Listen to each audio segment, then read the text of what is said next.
Sa umunong miyembro ng Highway Patrol Group, Region 12 at Coast Guard na sangkot umano sa cigarette smuggling arestado. May update po dyan ang Bombo Radio General Santos. Tiniyak ni Police Colonel Benito Reco Puerto, Regional Chief ng Highway Patrol Group 12 na mananagot ang kanyang mga miyembro kung sila ay sangkot sa katiwalian.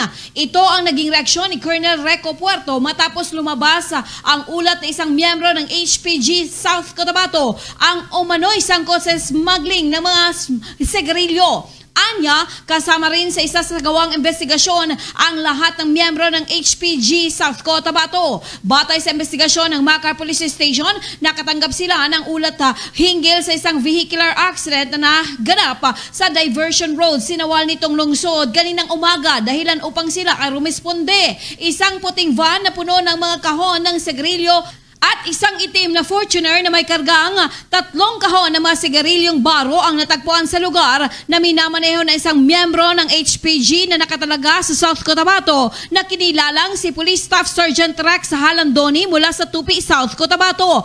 Ang kanyang 3 pasahero ay sina Kenneth Tabion, Meli Antugon at Geranta Hervasio, miyembro ng Philippine Coast Guard mula sa Labangal, Jensen. Nabatid na ang itim na Fortuner ang siyang escort ng van. Nabatid rin na nakatakas ang van mula sa checkpoint ng pulisya sa Maasim, Sarangani Province. Na-recover naman sa posisyon ng pulis na si Halandori ang isang 9mm Beretta. Kasasukuyang nagsasagawa ng investigasyon ng mga otoridad saka hinggil sa insidente. Accept the consequence. Nobody is above the law, even the law itself. As we are committed to render services to the general public. At yan ang ulat mula rito sa himpilan ng Bombo Radio Jensen. Para sa Bombo Network News, ito si Bombo May Declaro para sa the #1 and most trusted radio network in the country, Bombo Radio Philippines, sa radyo Bombo!